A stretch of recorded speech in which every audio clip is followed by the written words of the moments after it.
Hello बच्चों, आज हम लोग पढ़ेंगे स्पेशल टाइप्स ऑफ क्वाड्रिलेटरल जो कि चैप्टर 17 है। ठीक है, तो क्वाड्रिलेटरल के स्पेशल टाइप्स क्या क्या होते हैं, मतलब सारे क्वाड्रिलेटरल ही हैं बट उसके बस स्पेशल टाइप्स, स्पेशल क्वाड्रिलेटरल्स के बारे में पढ़ेंगे। तो यहाँ पे उससे पहले हमें जानना ज़रूरी है कि क्वाड्रिलेटरल होता क्या है। ठीक है, तो क्वाड्रिलेटरल क्या होता है? क्वाड्रिलेटरल होता है क्लोज्ड पॉलीगॉन। ठीक है, एक क्लोज्ड पॉलीगॉन है, क्लोज्ड है और विथ 4 साइड्स, मतलब 4 साइड होने चाहिए। अच्छा, और इसमें जो होता है विथ 4 साइड्स हो गया, और इसमें जो चारों एंगल का सम होता है वो 360 डिग्री होता है। मतलब angle A plus angle B plus angle C plus angle D is equal to 360 degree होगा। जहाँ भी 4 साइड्स का पॉलीगॉन दिखे तो उसमें हम लोग ये बोल सकते हैं, चाहे वो रेक्टेंगल हो या स्क्वायर हो या रोम्बस हो, वो सब भी तो क्वाड्रिलेटरल ही है ना, क्योंकि उसमें भी 4 साइड्स हैं। तो वैसा 4 साइड वाले जितने भी फिगर हो उसमें क्या है, चारों एंगल का सम हम लोग 360 डिग्री बोल सकते हैं। अच्छा, ये हो गया। अच्छा, अब है ट्रेपेजियम। ट्रेपेजियम भी क्या है, क्वाड्रिलेटरल है। ठीक है, क्योंकि इसमें भी 4 साइड है, बट इसका क्या प्रॉपर्टी है, इसमें अपोजिट साइड जो होते हैं वो पैरेलल होते हैं, और ये सामने वाला 2 पेयर जो है पैरेलल है, इधर वाले जो पेयर हैं वो पैरेलल नहीं है। ठीक है, अच्छा, और ये देखो DC क्या है, यहाँ पर AB पैरेलल है, AB पैरेलल DC, ट्रेपेजियम का ये प्रॉपर्टी है। अच्छा, अब देखो ये और ये पैरेलल है, ये और ये साइड पैरेलल है, तो पैरेलल है तो ये जब 2 लाइन पैरेलल होते हैं और उसको एक लाइन कोई कट करे, मतलब इधर भी हम इसको ऐसे बढ़ा सकते हैं ना, पैरेलल लाइन है तो जैसे देखो इधर भी हो गया। अब इसको क्या कर रहा है, ये लाइन ऐसे कट कर रहा है इसको। ठीक है, ये कट कर रहा है तो यहाँ जो ये वाला एंगल बनेगा और ये वाला एंगल जो बनेगा उसको हम लोग क्या बोलते हैं, विथ पैरेलल लाइन, मतलब ये दोनों पैरेलल है, पैरेलल लाइन और जो लाइन कट कर रहा है उसको मिला के जो एंगल बनेगा, यहाँ भी पैरेलल लाइन है, ये लाइन इसको कट कर रहा है, इसको मिला के जो एंगल बनेगा वो दोनों एंगल का सम 180 डिग्री होते हैं। और इन दोनों एंगल को हम लोग एडजेसेंट एंगल बोलते हैं, कॉरस्पॉन्डिंग एंगल बोलते हैं, कुछ भी बोल सकते हैं। मतलब angle A plus angle D is equal to 180 degree, इसको हम लोग क्या बोलेंगे, एडजेसेंट एंगल या कॉरस्पॉन्डिंग एंगल। अच्छा, अब इधर सेम ऐसे ही इधर भी होगा, क्योंकि ये और ये लाइन इधर भी तो पैरेलल है, ये लाइन और ये लाइन पैरेलल है, और ये लाइन इसको ऐसे कट कर रहा है तो यहाँ पर भी ये एंगल बन रहा है पैरेलल लाइन और कट करने वाला लाइन से, यहाँ भी पैरेलल लाइन और कट करने वाला लाइन के साथ एक एंगल बन रहा है। तो इन दोनों एंगल का सम जो होगा यहाँ पर भी 180 डिग्री होगा, मतलब angle B plus angle C is equal to 180 degree. ठीक है, ट्रेपेजियम का ये प्रॉपर्टी है। अच्छा, एक चीज़ और ट्रेपेजियम में है, अगर कोई ट्रेपेजियम है, मान लो ऐसे कोई ट्रेपेजियम है, ठीक है, अब ये दोनों आपस में तो पैरेलल हैं, ट्रेपेजियम है तो अगर इधर वाले साइड भी, ये जो नॉन पैरेलल साइड है वो अगर दोनों आपस में इक्वल होंगे, ठीक है, अगर दोनों आपस में इक्वल होंगे तो इस ट्रेपेजियम को आइसोसेलेस ट्रेपेजियम बोलते हैं। क्या बोलते हैं, आइसोसेलेस ट्रेपेजियम। कैसे ट्रेपेजियम को, जिसमें 2 पेयर जो है वो पैरेलल हैं तभी बनेगा ट्रेपेजियम, और ये नॉन पैरेलल साइड जो है वो आपस में इक्वल होने चाहिए, तो उसे हम लोग बोलते हैं आइसोसेलेस ट्रेपेजियम। और आइसोसेलेस ट्रेपेजियम अगर हो गया कोई तो उसका डायगोनल भी जो होगा वो भी इक्वल होता है। ये सब प्रॉपर्टी है, बस जान लेना है कि अच्छा ऐसा ऐसा होता है, मतलब AC is equal to BD होगा, दोनों डायगोनल इक्वल होगा। और ये जो एंगल है, एंगल A और एंगल B, ये दोनों आपस में इक्वल होंगे, मतलब angle A is equal to angle B, और ये जो एंगल है एंगल D और एंगल C, ये दोनों आपस में इक्वल होंगे, angle D is equal to angle C. ऐसा कब होगा? जब ये ट्रेपेजियम आइसोसेलेस ट्रेपेजियम होगा, ठीक है। और इसका सम तो 180 होगा ही, जो ये तो यहाँ बता ही दिए हैं, चाहे इक्वल हो ये दोनों साइड या ना हो इक्वल, ये दोनों तो एडजेसेंट एंगल कहलाएंगे ही। अब नेक्स्ट क्या है? Polygon parallelogram. ये भी एक क्वाड्रिलेटरल है। ये कैसे बनता है? ऐसे। तो पैरेललोग्राम के बारे में तो हम लोग बहुत बार पढ़ चुके हैं इससे पहले भी। पैरेललोग्राम का क्या प्रॉपर्टी होता है? ये आमने सामने वाला जो साइड है वो पैरेलल होते हैं, अपोजिट साइड्स, और इक्वल भी होते हैं।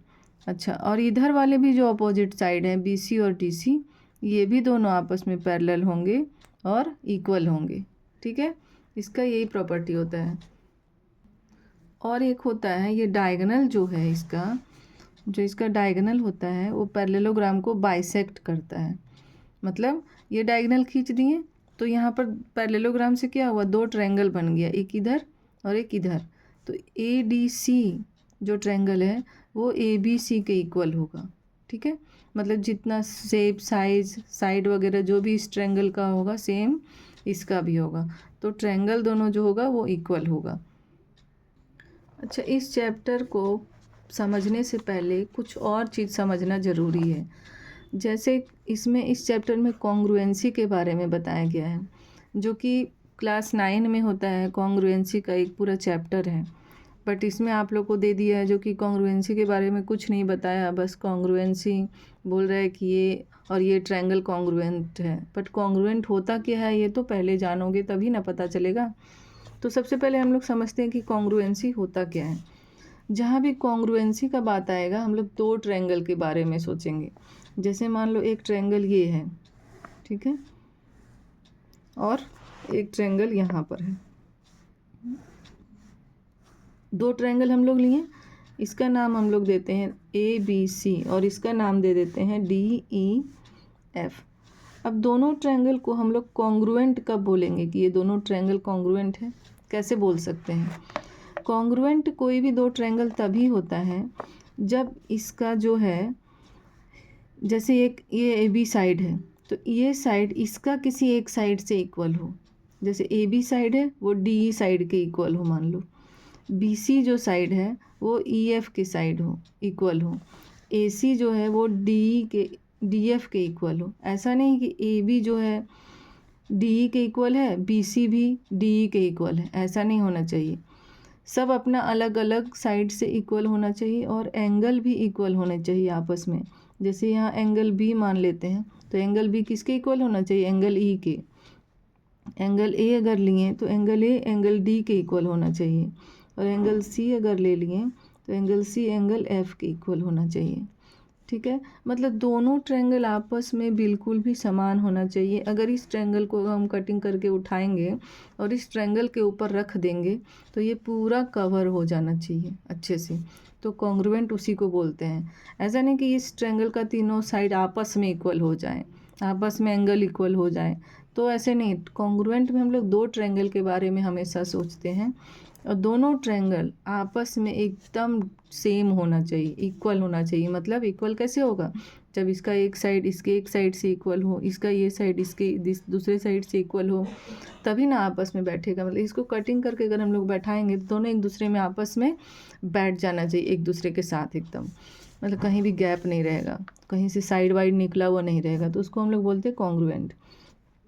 अच्छा, अगर कहीं पे हम लोग को कॉन्ग्रुएंस प्रूफ करना है कि 2 ट्रायंगल आपस में कॉन्ग्रुएंट है या नहीं है, प्रूफ करो, तो हम लोग क्या करेंगे? तीनों साइड मेजर करेंगे, इसके तीनों साइड से फिर इक्वल करके देखेंगे। यहाँ तीनों एंगल मेजर करेंगे। इतना तो हम लोग कुछ करेंगे नहीं, उतना टाइम तो रहेगा नहीं कि कॉन्ग्रुएंसी प्रूफ करने के लिए सब मेजर करें उसके बाद हम लोग इक्वल दिखाएं। तो हम लोग क्या करेंगे, कुछ बुक्स में कुछ ऐसा मतलब छोटा छोटा प्रॉपर्टी दिया हुआ है। जैसे होता है ASA, सुना होगा आप लोगों ने। ASA मतलब एंगल साइड एंगल। अगर किसी भी ट्रायंगल में, जैसे मान लो ये एंगल इस एंगल के इक्वल है, ठीक है। अब यहाँ पर ये साइड जो है इस साइड के इक्वल है और ये एंगल के इक्वल है। मतलब एंगल साइड एंगल, यहाँ देखो एंगल साइड एंगल, है ना। तो अगर ऐसा हो गया तो हम लोग बोलेंगे दोनों ट्रायंगल कॉन्ग्रुएंट होगा, मतलब दोनों ट्रायंगल का ये सब भी अपने आप इक्वल होगा, मतलब कॉन्ग्रुएंट होगा ही होगा। अगर इतना इक्वल हो गया मतलब जो इधर भी जो भी बनेगा वो भी उतना ही बनेगा, इसी लेंथ इसी एंगल का बनेगा ये वाला ट्रायंगल।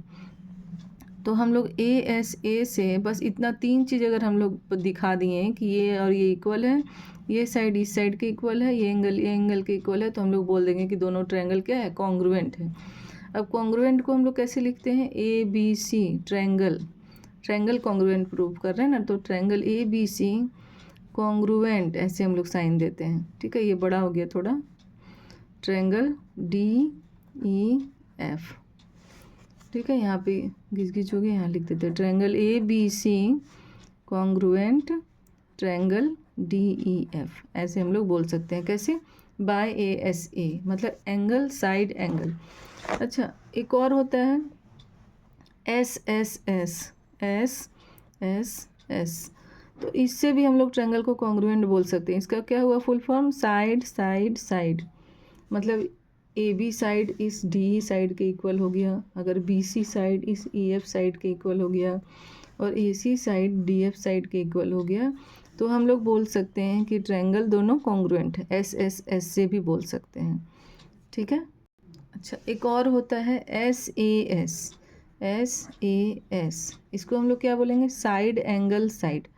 मतलब जैसे मान लो ये साइड ए बी जो है, अगर मान लो ए बी डी के इक्वल है, ठीक है, ए बी जो है वो किसके इक्वल है, डी के, उसके बाद एंगल है ना, एंगल मतलब ए बी के बाद कौन सा एंगल आया, ये, तो एंगल बी एंगल ई के इक्वल है, अगर angle B equal angle E, फिर यहाँ से हम लोग साइड की तरफ चलेंगे, B C equal to E F, B C is equal to E F, तो हम लोग कैसे बोलेंगे, एस ए एस, कैसे बोलेंगे, एस ए एस से ये दोनों ट्रायंगल कॉन्ग्रुएंट हो गया। यहाँ भी हो गया एस ए एस, क्योंकि ये साइड इस साइड के इक्वल होगा, ये एंगल इस एंगल के इक्वल हुआ, और ये वाला साइड इस साइड के इक्वल हुआ, तो हम लोग बाय एस ए एस से भी कॉन्ग्रुएंट बोल सकते हैं।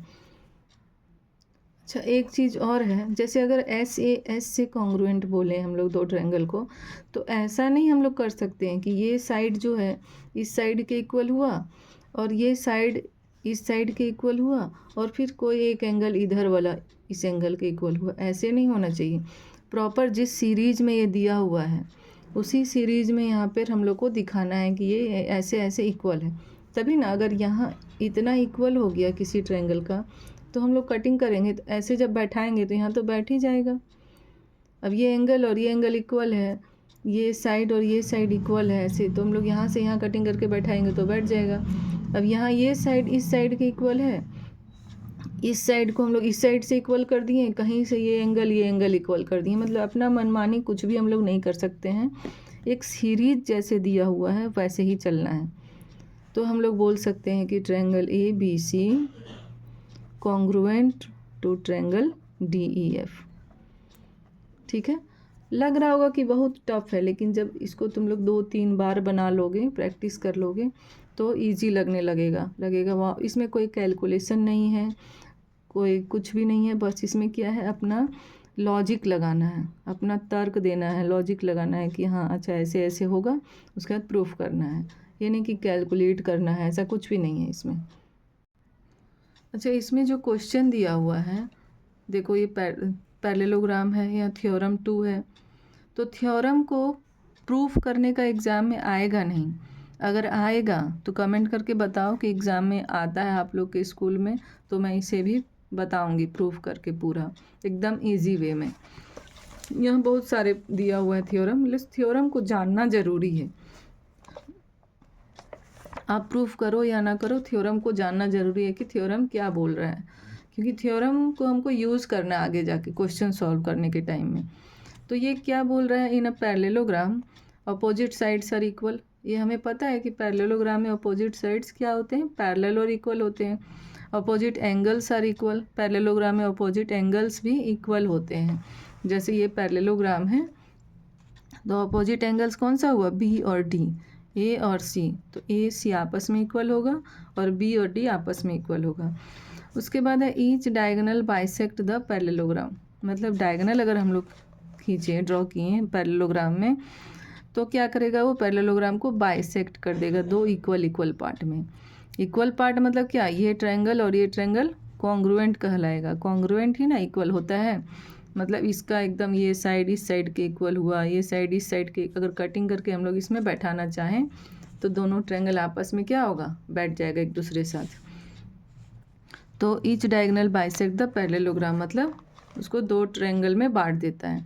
अगर इधर से हम लोग यहाँ से ड्रॉ कर दिए ऐसे पर यहाँ डायगोनल, तो इधर यहाँ दो ठो बनेगा ट्रायंगल, तो दोनों ट्रायंगल आपस में इक्वल होंगे, बाइसेक्ट करता है। ठीक है, तो ये एक थ्योरम है।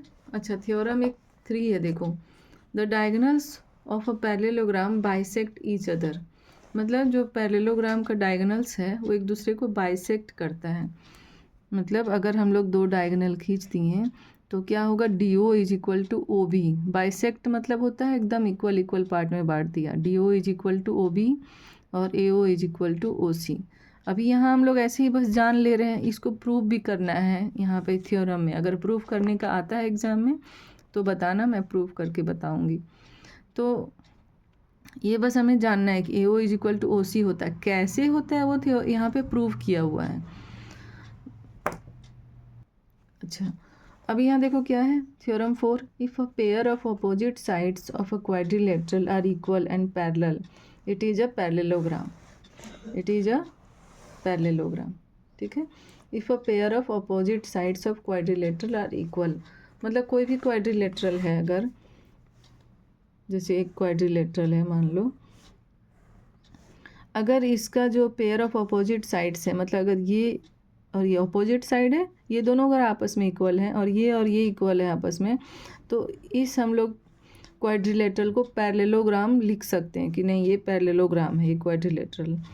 मतलब अगर हम लोग किसी भी क्वाड्रिलेटरल को पैरेललोग्राम प्रूफ करने के लिए दिया गया तो हम लोग को बस एक चीज़ प्रूफ करना है कि this side is equal to this side and this side is equal to this side. अगर इतना हम लोग प्रूफ कर दिए तो हम लोग लिख सकते हैं therefore this figure is a parallelogram, क्योंकि ये थ्योरम बोल रहा है।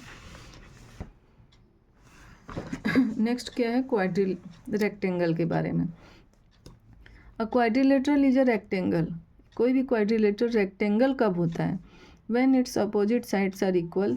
मतलब A B is equal to D C, A D is equal to B C, opposite sides equal हुआ और पैरेलल भी होगा, और इधर वाला भी अपोजिट साइड्स इक्वल हुआ, ये वाला और ये वाला, और पैरेलल भी होगा। और जो यहाँ एंगल बनता है ये सब, वो 90 डिग्री होना चाहिए रेक्टेंगल में। पैरेललोग्राम में 90 डिग्री ज़रूरी नहीं है, लेकिन रेक्टेंगल में क्या होना चाहिए, 90 डिग्री होना चाहिए। बस रेक्टेंगल के बारे में इतना ही हमें जानना है। और एक चीज़ है, रेक्टेंगल का जो डायगोनल होता है ना, वो आपस में इक्वल होते हैं। ठीक है, रेक्टेंगल का डायगोनल आपस में इक्वल होते हैं। पैरेललोग्राम में इक्वल नहीं होते हैं, बट रेक्टेंगल अगर हो तो इक्वल होगा। देखो एक और क्या चीज़ है थ्योरम में, diagonals of a rectangle are equal and bisect each other. हाँ देखो, हम बताए थे ना, ये इक्वल होता है डायगोनल और एक दूसरे को बाइसेक्ट भी करता है। मतलब A O is equal to O C होगा और D O is equal to O B होगा। अब रोम्बस के बारे में पढ़ते हैं। रोम्बस क्या बोलता है, a rhombus is a quadrilateral in which all sides are equal. मतलब रोम्बस में क्या होता है, चारों साइड इक्वल होते हैं।